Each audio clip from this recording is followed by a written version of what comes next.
Good afternoon and welcome. This webinar is a collaboration between the United States Department of Veterans Affairs, VA Center for Faith-Based and Neighborhood Partnerships, and the Office of Mental Health and Suicide Prevention. My name is Nicholas Walters, and I am one of the outreach specialists and CFBNP. I will be your moderator this afternoon. Everyone's mic has been muted. If you have any questions during the presentation today, please type it in the Q&A box to the right of the screen.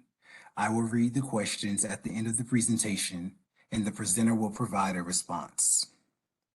The presentation will be provided to everyone that registered and has joined us today for this webinar. And a reminder, this is a live recording. I would like to thank Ms. Lillie Mells for this collaboration, and we are grateful for your time this afternoon. Before we get started, I would like to introduce Mr. Conrad Washington, the Director for the VA Center for Faith-Based and Neighborhood Partnerships.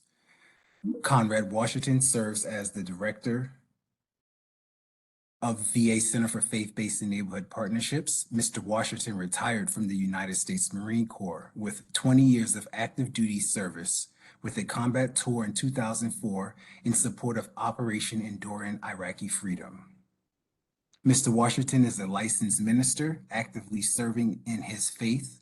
He received his master's degree in divinity in pastoral studies from Moody Theological Seminary. He also holds a master's in business administration and a bachelor's of science in education. Additionally, he is a graduate of VA's class of 2017 Virtual Aspiring Leaders Program. At this time, I give you Mr. Washington. Thank you, Nicholas. I appreciate it. I want to thank all of you for joining us today on this great Getting Up Tuesday. We appreciate you connecting with us. We appreciate you stopping by and taking time to learn more about suicide prevention. I'm very excited that we have Lillie Mells again, who's very well versed in what she does as a suicide prevention coordinator. So thank you, Lillie, for joining us. And she's also detailed to our office as well. So we have the benefit of having her around. So that is a win-win for this office. I want to pause before we begin to acknowledge the unfortunate earthquake that happened in Turkey, Syria, 7.8 on the Richter scale, over 5,000 killed. And I was watching the news today while I was working. I had to turn it off because it was just overwhelming. But I asked that you join me as we continue to keep those family members and loved ones in our thoughts and prayers as they deal with such a catastrophic event. And also, I want to acknowledge that this month of February is Black History Month. It's an annual celebration of achievements by African Americans and a time for recognizing contributions by African Americans in U.S. history. Since 1976, every American president has designated February as Black History Month and endorsed a specific theme. The Black History Month 2023 theme is Black Resistance, which explores how African Americans have resisted historic and ongoing oppression in all forms, especially the racial terrorism of lynching, racial profiling, police killings since the nation's earliest days. So we take a moment and we acknowledge Black History Month as that we know there are many African Americans that contributed. First woman representative Shirley Chisholm, Supreme Court Justice Thurgood Marshall, was the first African American ever appointed to the U.S. Supreme Court, and the list goes on. So we acknowledge Black History Month and we appreciate the contributions of our African American people. And also, I thank you all for joining us today again, and I hope that the information that you get today is helpful and that we all can contribute to helping suicide prevention by contributing in our local towns and areas. And Lillie will talk about some of those measures today. So thank you all for joining us, and I appreciate it. Be blessed. Thank you, Mr. Washington. At this time, I would like to introduce Ms. Lillie Mells. Please see a summary of her bio to the right of the screen. Ms. Mells is a licensed clinical social worker and a board-certified diplomat in social work with over 20 years of experience. She has worked in various capacities to include child abuse, domestic violence, and substance abuse. Lillie is an Air Force veteran and has served as the Director of Psychological Health for Virginia Air National Guard. Lillie has been with the Department of Veterans Affairs since 2013, working in suicide prevention. Currently, she is the Education and Training Program Coordinator at the Office of Mental Health and Suicide Prevention at the Veterans Affairs Central Office. At this time, I present Ms. Lillie Mells. Good afternoon, everybody. Thank you, Mr. Washington, and thank you, Mr. Walters. I'm excited to be here and ready to get started with this presentation. So one thing we know is that sometimes WebEx can have some bandwidth issues, so I'm going to turn off my video, and when it's time for Q&A, I'll turn it back on so that we can have the best presentation available.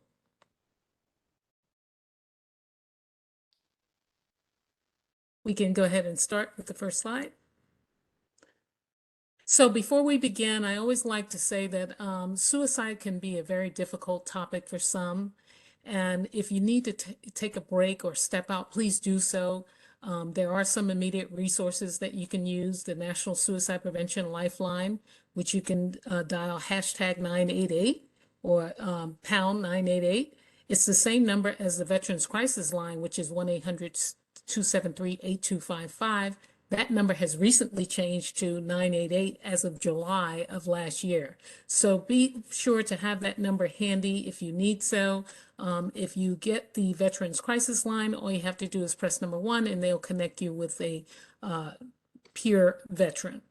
If you're just dialing the Suicide Prevention Lifeline, again, 988, and you'll be directed with a civilian counselor. So I just want to make sure that everybody had that number. Before we begin with the actual presentation, I like to ask a couple of questions, as I always do. And so the first thing I like to know is who's in our audience. Do we have any service members or former service members in our audience? So anyone representing the Army in our audience, you could just type in the chat box. Okay, I see a female veteran. What branch of service? Do we have any Army? What about Navy?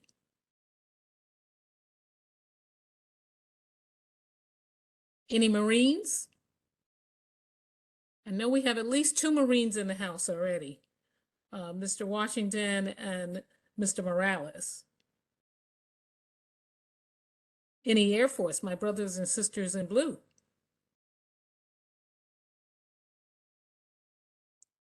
Anyone from the Guard?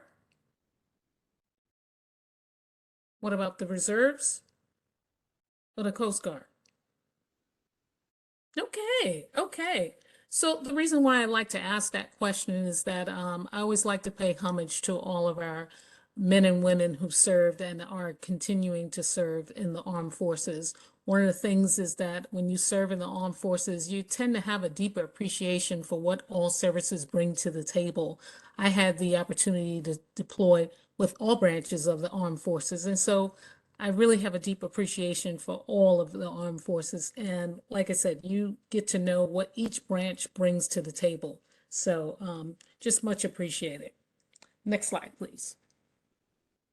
So this is what we're going to cover today in our suicide prevention briefing. We're going to go over facts about suicide, common myths and realities about suicide, and then I'm going to go over the VA S.A.V.E steps. This is the suicide prevention gatekeeper training. So it's going to be your basic level suicide prevention training, and then I'll cover some resources. Next slide, please. So by participating in this training, you'll have a general understanding of the scope of suicide in the U.S., know how to identify a person who may be at risk for suicide, and know what to do when you do identify someone who is at risk for suicide. Next slide, please. So my second question to you all is, what is your biggest question about suicide and talking to people in crisis? What is your biggest questions about suicide and talking to people in crisis? So I want you to think about that question and see if I have answered it by the time we end this presentation. If not, then you can go ahead and type a question in the chat box. But I'm going to see if we can answer those questions for you today. Next slide. So let's go over some facts about suicide. So suicide is a national public health crisis as far as the VA is concerned. The rates are still climbing in the general population as well as the veteran population. And every death by suicide there's approximately 135 individuals that are impacted. And I would venture to say there may even be more than that. It's just depending on the person and their level of, when they're in the community, who they know, who they relate to, who they associate with. If you think of the individual, let's say if they're working, you think about their colleagues at work, you think about them going on their way to work. Maybe they stop at a coffee shop. Maybe it's a one that they frequent all the time. Those individuals that work there may know that person, people in their neighborhood, their neighbors, their friends. So I would venture to say it may even be more than 135. Next slide. So suicide is often the result of a complex interaction of risk and positive factors that at the individual, community, and societal level. So what we find is that there's no one single cause of suicide. The risk factors are those characteristics that are associated with increased likelihood of suicidal behaviors. So these are those things, those challenges, those obstacles that cause people to be overwhelmed and engage in those type of behaviors. Protective factors can offset suicide risks.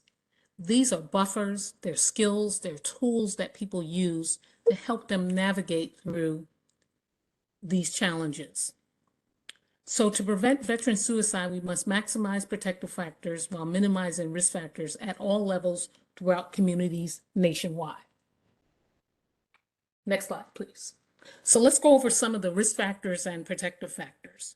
So as I said earlier, risk factors are those challenges, those obstacles, those things that people come encounter with and that make them overwhelmed and perhaps engage in suicidal behaviors. So this is not an all exhaustive list. These are some of the main ones that we see often. However, this list can be much greater than what it is. So prior suicide attempt. So someone who's had a prior suicide attempt, it puts them at a greater risk than someone who's not had a prior suicide attempt. Doesn't always mean that they're going to go on to commit suicide, but it does put them at a higher risk than someone who has not. Next, mental health issues. When we talk about mental health issues, we're especially talking about those issues that go untreated. So when we talk about depression and anxiety and bipolar disorder, all of these things, if they're untreated, it definitely puts that individual at a greater risk for suicide than someone who is being treated for those mental health issues. Substance abuse. So when we talk about using substances, we're talking about things that are going to alter your judgment and behavior.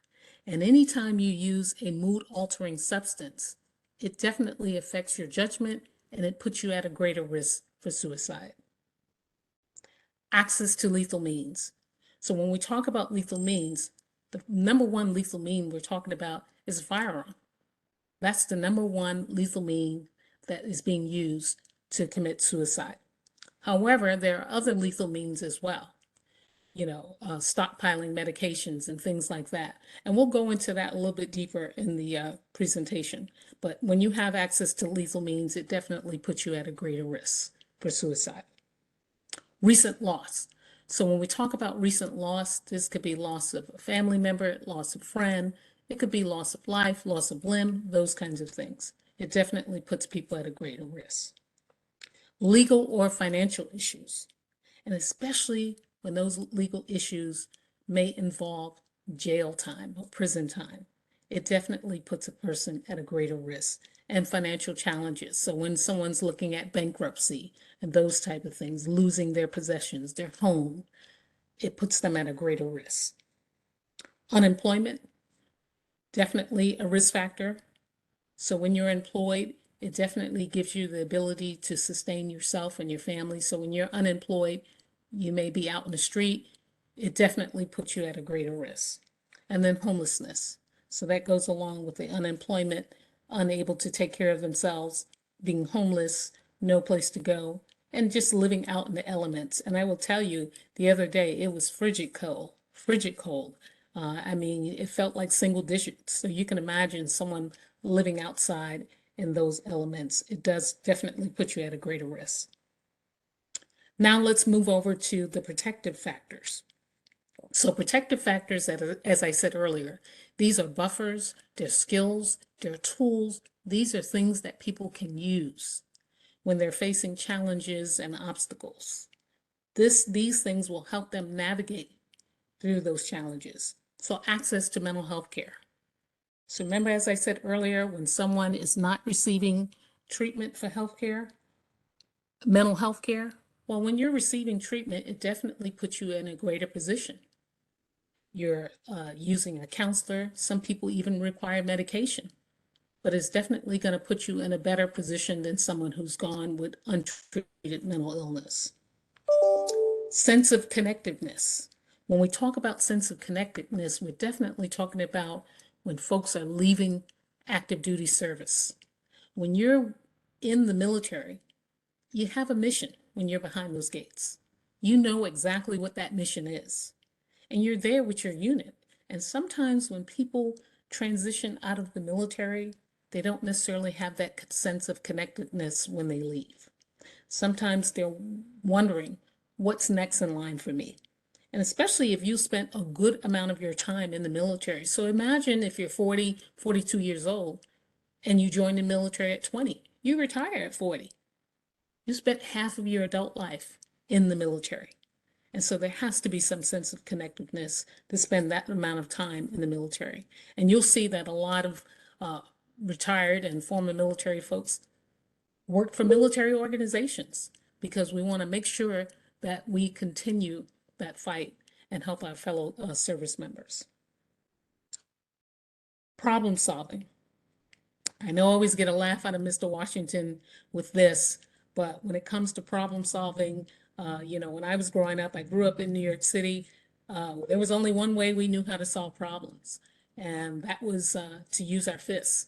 So we basically fought. That's how we solve problems. But I will tell you, that's not always going to work. And certainly as you get older and as an adult, is not the way to solve a problem.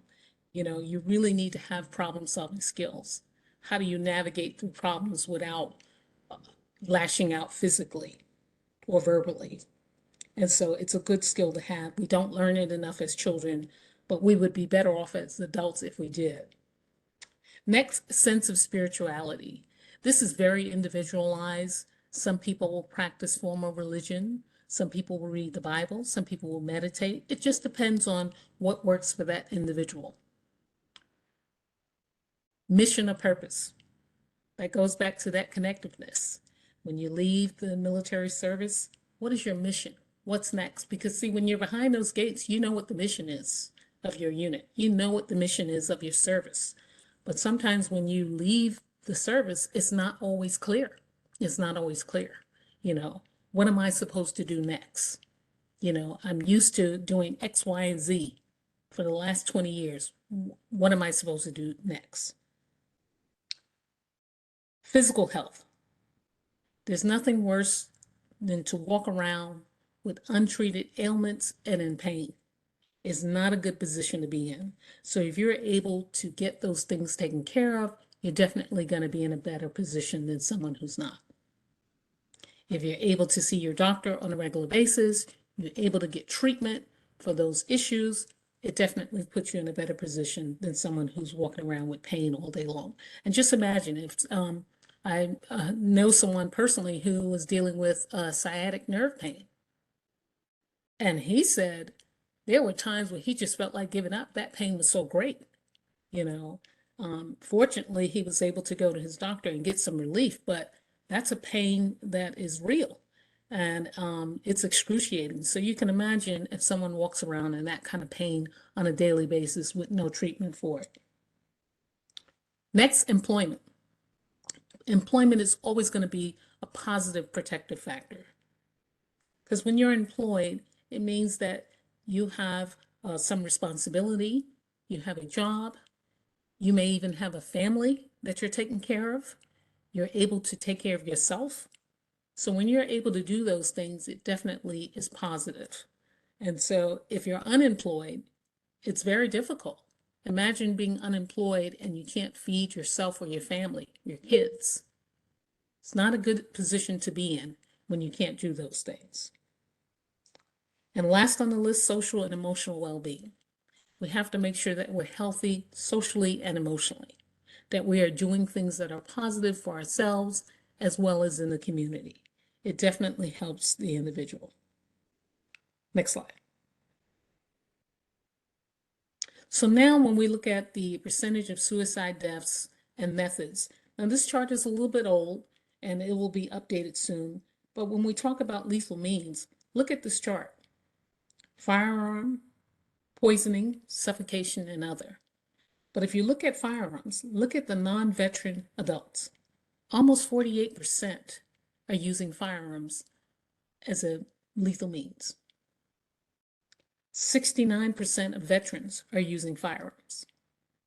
31% non-veteran women, and almost 50% of veteran women are using firearms. Non-veteran men, 53%, and over 70% of veteran men are using firearms. What does that tell you? Well, it told the VA that we needed to do more in terms of educating the population on lethal means and lethal means safety. Firearm safety, firearm storage. So this is something that the VA is pushing to educate not only veterans, but the providers who serve them, as well as their family members. Safe storage of firearms.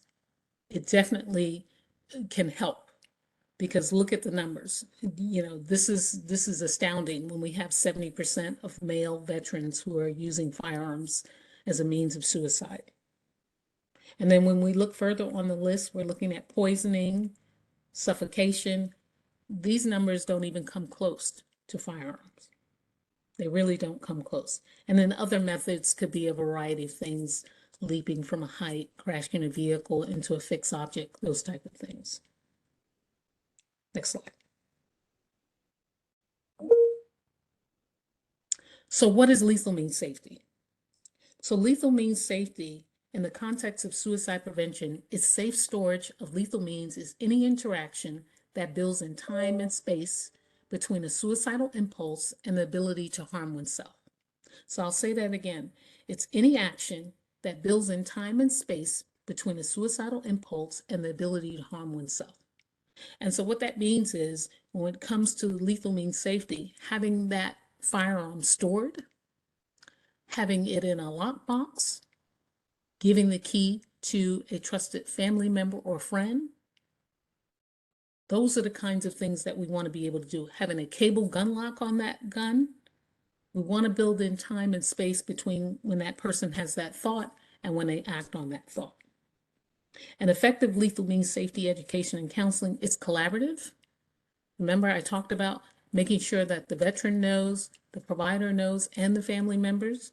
And so when we talk about veteran-centered, in the past, one of the things that was done is if someone, you know, had suicidal thoughts and they had a firearm, the initial thought was to go in there and have that firearm removed.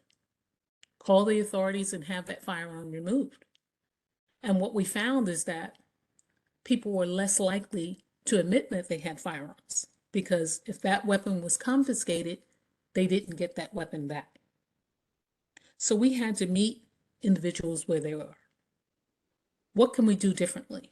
We can have that conversation about firearms and firearm safety and storage. What works better is if we have that person safely store that weapon until they can get through the crisis, then they can have that weapon returned.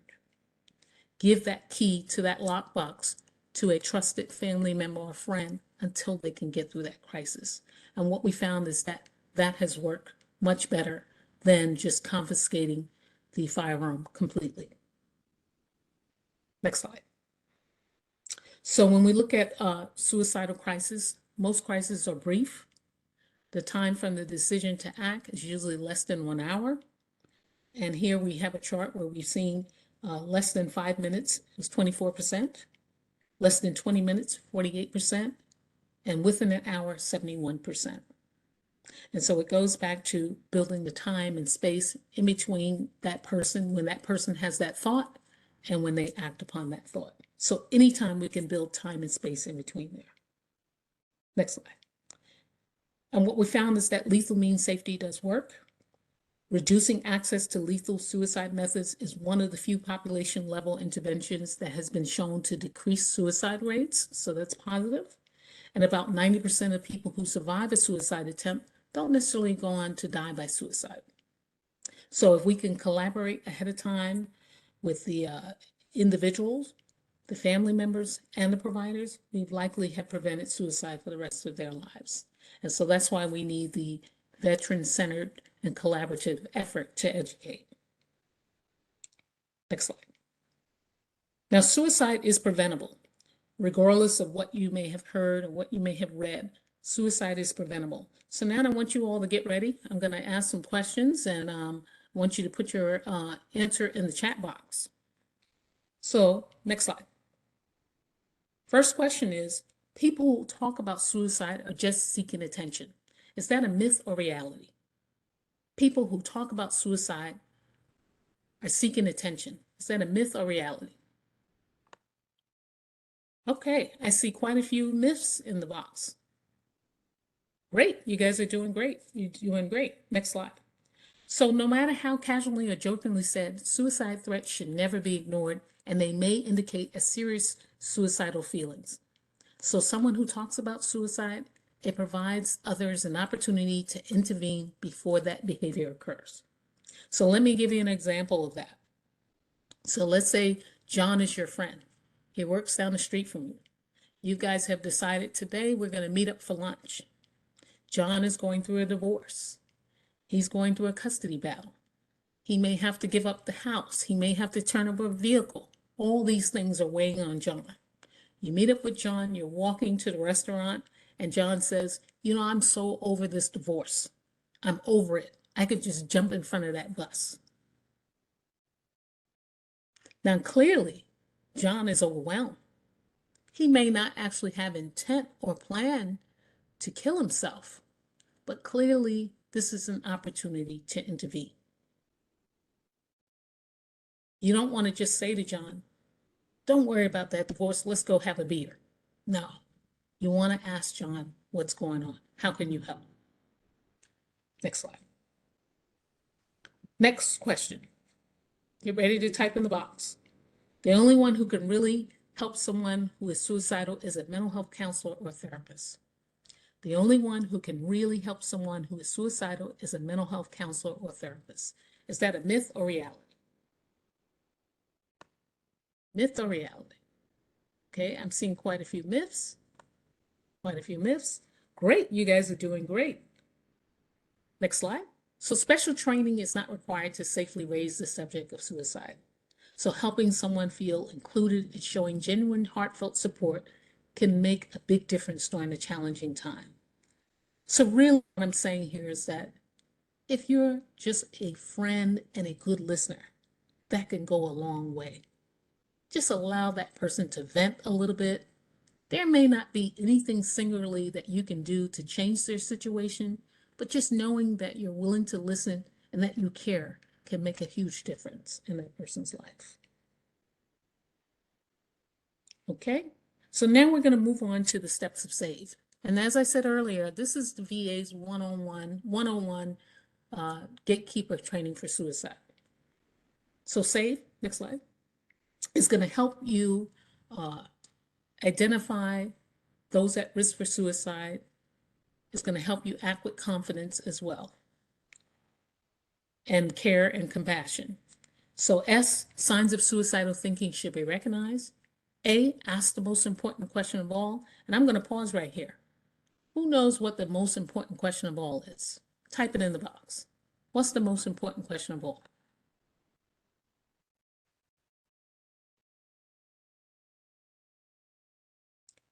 Okay, I see one answer in the box. Anybody else? What's that most important question of all? Okay, great. So I want you to hold on to those answers and I'll get to it when we get to the A part. V, validate that veteran or that individual's experience. And I will tell you, validating someone is huge. When you validate someone, you're really, really saying that I want to hear what you have to say. And what you have to say matters. E, encourage treatment and expedite getting help. Next slide.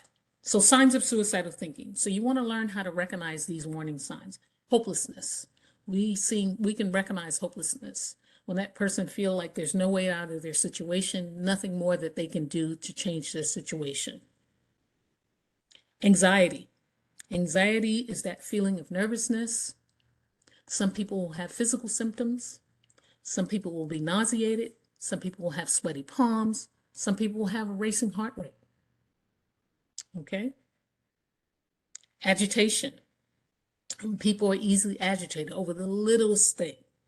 Okay? Sleeplessness or mood swings. Feeling like there's no reason to live. And you'll see a lot of that when someone's suicidal, like they have no reason to live. Rage or anger. One thing about rage and anger that we know is that rage and anger is usually a mask for other emotions.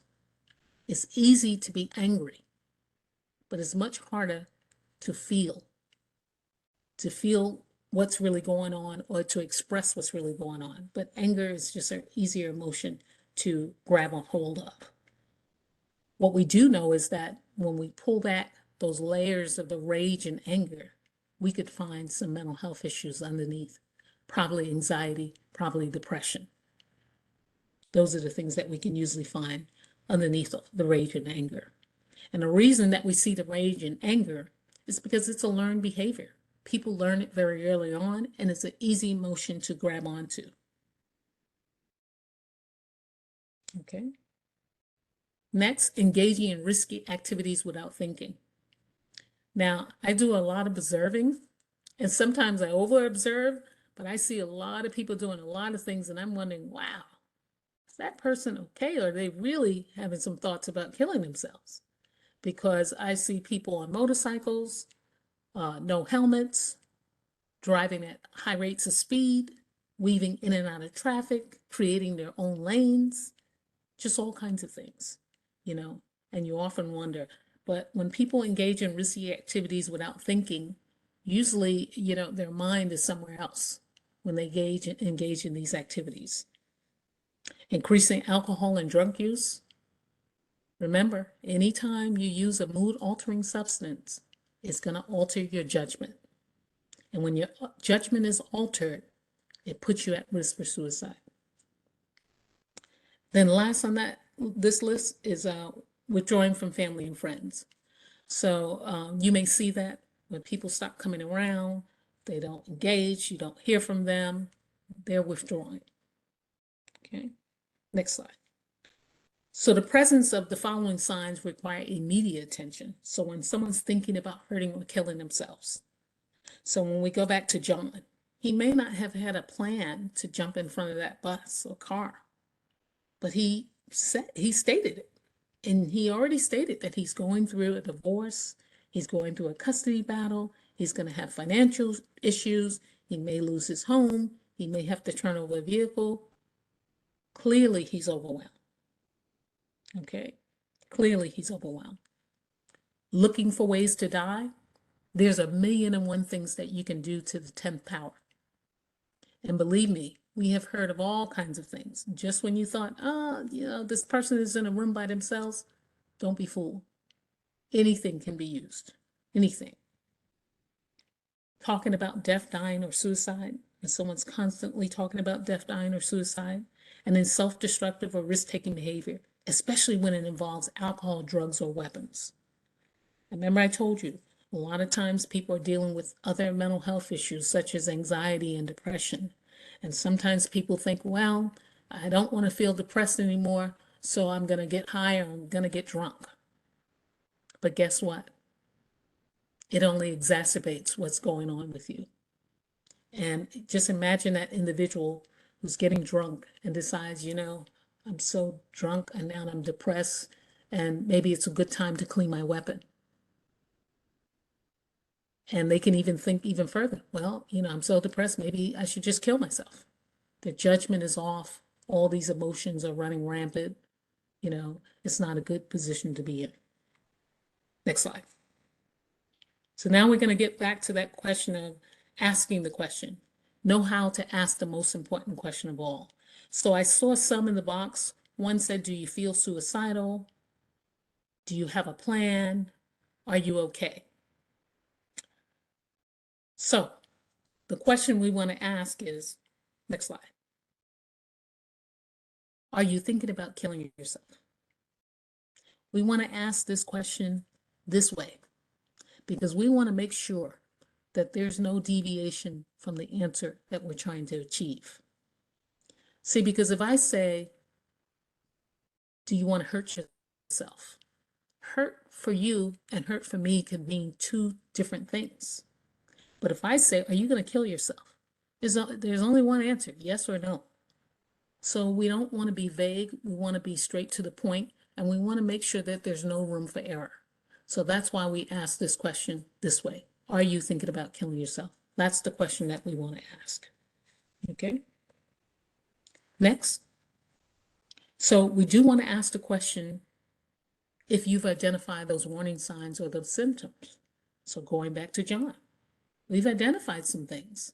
He's under stress. He's got financial issues, divorce, gonna lose his vehicle. And then he said, I could just jump in front of that bus. So you do want to ask that question if you identify those warning signs or symptoms. You do want to ask the question in a natural way that it flows with the conversation. So if you're talking to John and he says, this divorce is just too much. So what's going on? Well, I'm going to have to give up the house. The visitation is only going to be every 1 weekend a month. But he's not saying anything that would lead you to believe that he's suicidal. So you don't want to just throw it in there. Are you going to kill yourself? Because John is going to think, wait a minute, where did that come from? I'm just telling you what's going on. Yeah, I'm going through the divorce, but this is what happens in a divorce. You have to split up your assets, those kinds of things. So you want to make sure that when you ask the question that it flows in a natural way with the conversation. Things that you don't want to do. You don't want to ask the question as if you're looking for a no answer. So if you're looking for a no answer, you always put no in the question. So if you say to John, you're not thinking of killing yourself. If you say that, then you've already told him that he's not going to do it. So there's no way that he's going to be able to answer you honestly because you've told him no. And so he's just going to follow your lead and say no. So you want to ask the question in a way that he can answer honestly. Are you thinking about killing yourself? That's the way you want to ask the question. If you're looking for a no answer, I know I look for no answers when I'm talking to my kids. I have a daughter who always liked to wear these shoes, the Crocs, C-R-O-C-S. I don't like those shoes. I'm biased towards those shoes. I don't think they should be worn in the street. I think they're for the beach. But that's just me. So any opportunity she gets, she puts on those shoes. So when I'm looking for a no answer, I'll say to her, Nicole, you're not wearing those shoes, are you? And her response is, no, ma'am, because I just said you're not wearing those shoes. And if I wanted her to select which shoes she wanted to wear, I would say, what shoes are you going to wear today? But by me saying you're not wearing those shoes, that's not a question. I'm telling her, okay? So we want to make sure that we don't ask the question in a way that you're looking for a no answer. And don't wait to ask the question when someone is halfway out the door. So let's say John revealed all this stuff to you as you guys are going to lunch. You go, you have lunch. Now all of a sudden you're thinking, maybe John is in trouble. Lunch is over, John's going back to his office, you're going back to your office. You should ask him earlier. You have time to intervene when you ask early. Now you've got to go back to your office, he's got to go. You're not going to be able to tend to John. So you want to make sure you ask the question early enough so that you can intervene. Next slide. Validate that individual experience. I will tell you, out of all the acronyms on this list, this one is huge. When you validate someone, you give them the opportunity to give their opinion, to let you know how they feel. You just make them feel whole, pretty much, when you allow them to express what's going on with them. So validating that person's experience. Talk openly about suicide and be willing to listen and allow that person to express his or her feelings. Recognize that the situation is serious and don't pass judgment. One thing we know as human beings is that when someone is judging us, we usually can pick it up pretty quickly. And for most, it's a turnoff. And once you feel that someone is judging you, you tend to shut down. So don't pass judgment. Reassure them that help is available. And those are the things that we want to do. An example of this would be, I'm working in the DC office, and there's all kinds of things going on in the office and outside of the office. I'm from New York. There's a lot going on in New York, lots of sounds, potholes. I don't know if you guys are familiar with potholes. These are these metal things that they build man-made holes in the street, and I guess it's to cover the steam or whatever they do underneath ground. But occasionally these pothole covers, they burst. And when they burst, it's a huge sound, almost like a bomb. So if I'm sitting in the office and a manhole cover blows, I know exactly what it sounds like. Now, my colleague across the room may not be aware. They may be from a different area and not familiar with it. Now, if a manhole cover blew and my colleague jumps up and runs underneath the table for cover, I can't just turn around and say, get over it, it's just a manhole cover. Because I'm being insensitive to that person. I'm discounting what they feel at that moment. Just because my experience has been manhole covers in New York, they blow every day. 3 or 4 or 5 in one day. So it's not a big deal to me to hear that. But someone who's not familiar with that sound, I can't just discount how they felt in the moment. So when you acknowledge them, you let them know that they matter. And that's what you want to do with that individual. You want to let them know that they matter, their opinion matters, their voice matters. Think about this. When you're a child,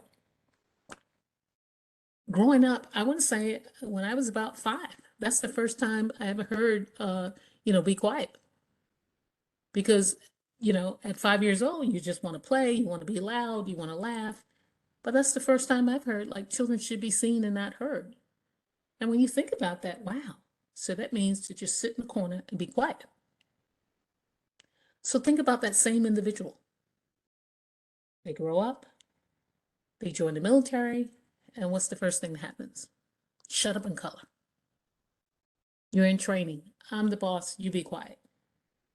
Now you're being told to be quiet again. You may go to a work environment. I'm the boss, I'm your supervisor, you be quiet. So for some people, their whole lives, they've been told to shut up. Your opinion doesn't matter. You don't matter. And so we really want to get away from that and validate that individual. Next slide. E, encourage treatment and expedite getting help. So what should you do if you think someone is suicidal?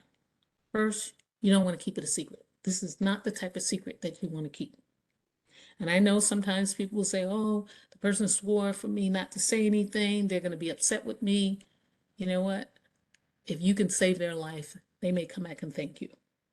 So this is not something that you want to keep a secret. Don't leave him or her alone. Remember I said earlier, you can be in a room by yourself and think that there's nothing that that person can use to take their life. You'd be surprised. People have used all kinds of things. Try to get that person to seek immediate help from his own doctor or the nearest emergency room. Call 911. Reassure them that help is available. Call the Veterans Crisis Line. All you have to do is press 988 and then number 1 if it's a veteran, or stay on the line if it's a civilian. And they will guide you through the process of what to do. Next slide.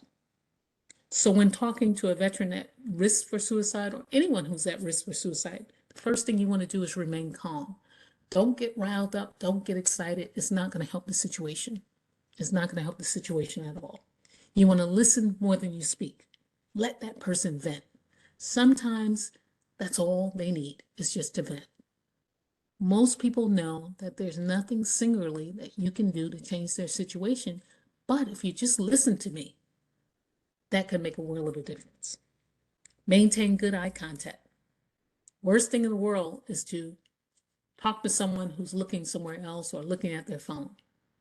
Then that means I'm not important if I'm talking to you and your attention is somewhere else.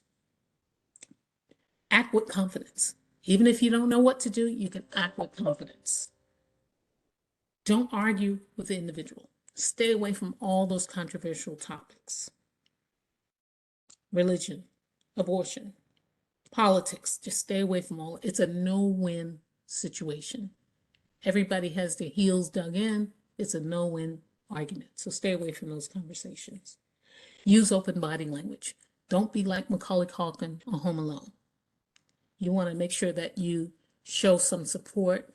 Use supportive and encouraging comments. Be honest that there's no quick solution, but help is available. We have had people who have said, I'm 8 months behind in my mortgage. I'm going to kill myself if the VA doesn't help me. Well, I have to be honest. The VA is not going to pay 8 months of anybody's mortgage. But there are programs at the VA that can help. And the reality is that if you're 8 months behind in your mortgage, it's going to take at least 8 months to restore.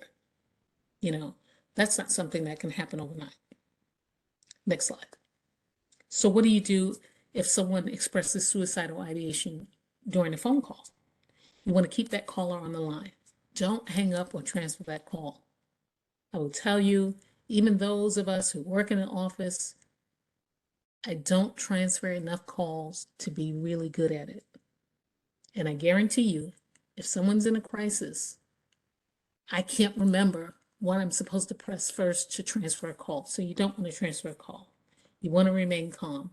You want to obtain whatever identifying information on that caller that you can. Their name, their phone number, their location, even if they have a nickname, whatever you can get out of that individual. Now, if you do know how to conference call, you can conference call to the Veterans Crisis Line. But don't hang up until that crisis responder has actually answered the call. And I have seen it done where people have conference call to the crisis line. They dial, they still have the veteran on the line, and the veteran can hear when they're dialing. And then you can also hear when that responder picks up. I'm not good enough to do that, so I stay away from that. Your call centers and your operators, these are people who are used to transferring calls all day long.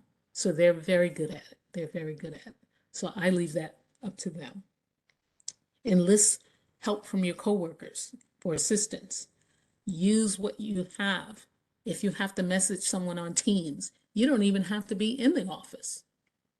You could be in another state, but if I see that you're online, I can message you and say, hey, I need some help. This is who I'm talking to on the phone. This is where they're located, and they can assist you.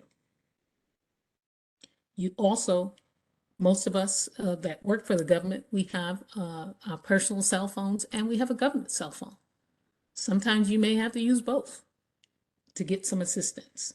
Text someone, I'm on the phone, with this person, and I need assistance. If the caller disconnects, call them back immediately. If no answer, then you want to go ahead and initiate a call to 911. Let them know that you was talking to someone who may have been in distress, and you want to do a welfare check.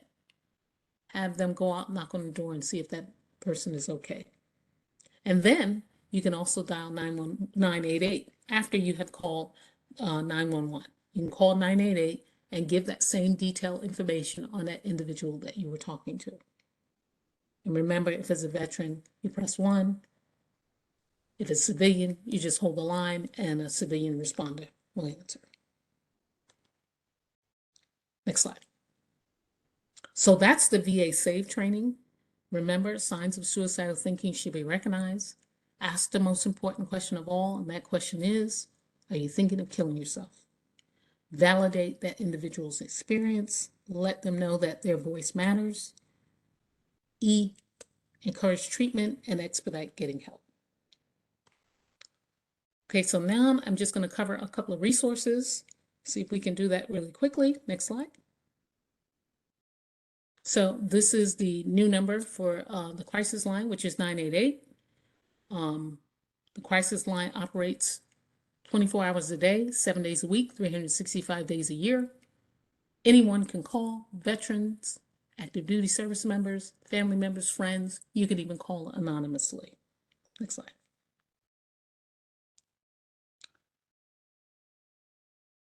Next slide. So what is 988? It's the crisis line. It's the new easy number to remember. So people don't have to remember the 1-800-273-8255. Just remember, if somebody's homeless, they're in crisis, they can't remember all those numbers. 988, quick and simple. So it was signed into law in 2020, and it's the National Suicide Hotline, and is designated Act authorized 988 as a new 3-digit number. Now, the old number, 1-800-273-8255, it will still be in effect until we can transition over completely. So both numbers will work. Next slide. This is the Veterans Crisis Line. It was stood up in 2007, and we've had over 6 million phone calls to the crisis line, over 739,000 chats, over 253,000 texts, and over 1 million referrals, and over 230,000 dispatch of emergency services. So when we talk about dispatch of emergency services, this means fire and ambulance and police have actually had to go out to either a residence or a location of where the individual was. Next slide. Don't wait, reach out. This is one of the VA's campaigns where you can receive resources in one location. So if you go to that website, Don't Wait, Reach Out, and let's say you're looking for education resources, you're looking for housing resources, you click on the resource that you're looking for, and once you press submit, then one condensed list will come up. So it's like a one-stop shop. Next slide. Making the connection. So these are vignettes of veterans who talk about their struggles with mental health issues and suicide and how they have recovered. And so it's just nice to hear real voices talk about the differences that the VA in seeking help has made in their life. Next slide. The VA is partnering with the National Shooting Sports Foundation and American Foundation for Suicide Prevention and VA Partnership. And what they have done is they will run some ads for us along with the Ad Council. You may have seen some of the ads during some big sporting events like NASCAR and maybe NFL. We've seen ads about safe storage of weapons. And so this is great. It's a great partnership. Next slide. KeepItSecure.net. So this is talking about safe storage of firearms, medication, and other lethal means as well. Next slide. Now, earlier when I talked about the education, this is where we're new lethal means safety resources, educating providers, households, and veterans. Next slide. We have a whole host of mental health apps that are free. You can just download them on your phone. However, I just caution people, if you're dealing with mental health issues, we always ask that you follow up with your provider. Don't just use the app as a sole source of help. Is to augment some of the help on those off weeks when you're not seeing your provider. Use the app and let them know what you're doing as far as using the app. Next slide. We have a safety plan, which is on an app. It's under the PTSD coach. And one thing about a safety plan is that there's a written list of coping mechanisms that people can use when they're in a crisis. And the nice thing is that now you can download it on your phone, and when you're in a crisis, you can pull it up and refer back to those things that you're supposed to do and those distractors. Next slide. Coaching in the care. This is where family members can get help in coaching a veteran into getting services. We have a lot of people who are refusing services, who don't feel that they need services. And so this organization will, in the VA, will help coach that person into care. They'll speak to the family and they'll even speak to the individual themselves.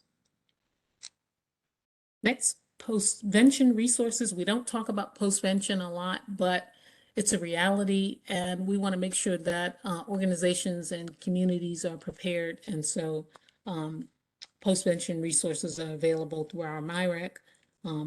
So it's for community providers and the workplace. Next slide. VA SAVE training. So we have partnered with Psych Armor Institute, and they have a recorded SAVE training on their website. You can go on there and do that training for free. It's about 25 minutes. All you have to do is register on the site and take that training for free. We encourage individuals, organizations, anybody who wants to learn about suicide to go ahead and take that training. Next slide. And that's all I have. And so now we can open it up for questions if we have a few minutes left. I'll turn it back to Mr. Walters. Thank you, Ms. Mells, for that very informative presentation. Now, at this time, I will address the questions in the Q&A box, and Ms. Mells will provide a response. The first question comes from Maisha Collins.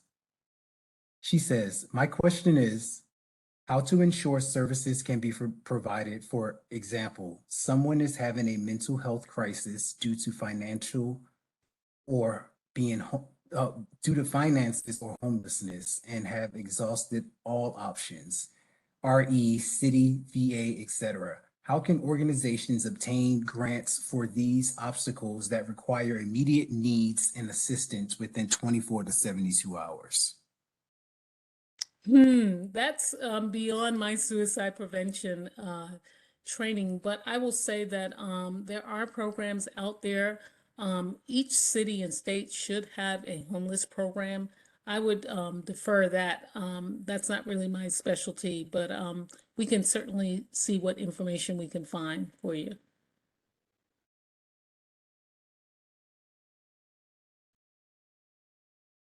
The next question comes from Tiffany. How do you help someone that is not willing to reach out for help, however, share with you their suicidal thoughts?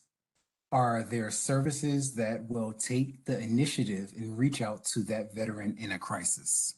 Yes, absolutely. That would be the crisis line. You can always call the crisis line, that 988 number, and they can reach out to that person individually. Also, if it's a veteran, coaching in the care. I would reach out to coaching in the care and see what type of resources they have, what skills that you can use to coach that person into getting help.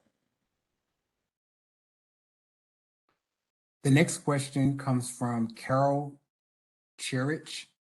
Often family members do not know how to seek help for a veteran.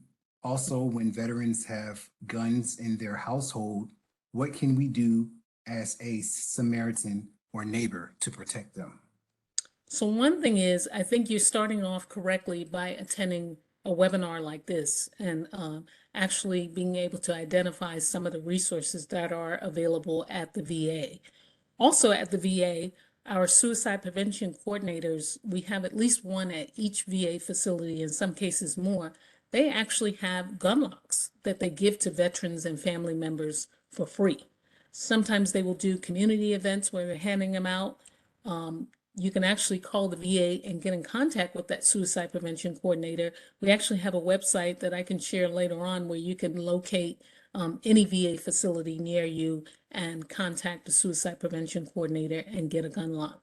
The other thing is that if that person is enrolled in the VA, I would definitely encourage them to talk to their provider. There's information on how to talk with someone who has a firearm, how to encourage them to store it safely. So those are available within the VA. The next question is from Larry Holman. What is the likelihood that feelings of despair and depression have a greater impact on decisions involving self-destruction than feelings of anger and rage and desire to hurt and abandon the one perceived to be the cause of the anger? Well, I can tell you this, any untreated mental illness can definitely lead to those thoughts and feelings of suicide.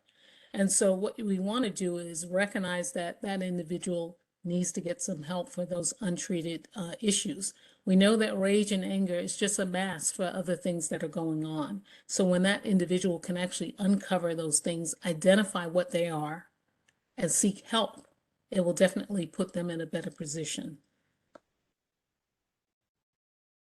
The next question is also from Larry Holman. What role does poverty play in the rate of suicide? Well, I don't know what the rate is, but I will tell you this. Suicide crosses all genders, all races, all economic status. So I don't think it's very huge because we have people who have been millionaires who have killed themselves. We had celebrities who have killed themselves. And then we have people at, at poverty levels who have killed themselves. So I don't think it has anything to do with race, class, or economic status. The next question is from Charlene Peck. I am looking for a caregiver service plan guide for my case managers that are working in suicide prevention. Any recommendations? No, but I would say you would have to seek the national caregiver person. I know Leah Christensen, I worked with her. She probably has some more information. Yeah. The next question is from Larry Holman. Isn't it true that veterans may now go to any medical treatment provider in a crisis and the VA will pay for their care? I don't believe that's exactly true. I think if a person is in crisis, they can definitely go to the nearest hospital, but they would have to, that hospital would have to alert the VA that that individual is there, you know. So it is some coordination that goes into that. But I haven't been at the facility, so there may be some changes in there, but I think they do have to alert them that they are using outside services. But if they call the crisis line, that information will be in there. They at least know that that person is in crisis and to get them help. But one of the things I will say is that if someone is in a suicidal crisis, you do want to get them to the nearest emergency room, whether it's a VA or not. Okay, The Nicholas, next question you might be is, over. I don't want to hold people beyond their time. oh, yeah, we are over. Yeah, I believe that's it. And at this time, I would like to turn the mic back over to Mr. Washington for some closing remarks. And you can send those questions that we didn't get answered, they can send them to me and I'll answer those individually. Yes, ma'am. All right. Hey, with that being said, thank you, Lillie, for great information. Thank you for answering those questions all the way to the end. I want to thank you all for joining us. As a reminder, I actually don't think I've mentioned to you all that we have another webinar next Wednesday, February the 15th, and that is with our Director of National Chaplains within the Department of Veteran Affairs, Chaplain Kimberly Willis. So please join us next Wednesday, same time, and we look forward to you all joining us. So take care and be blessed. Thank you.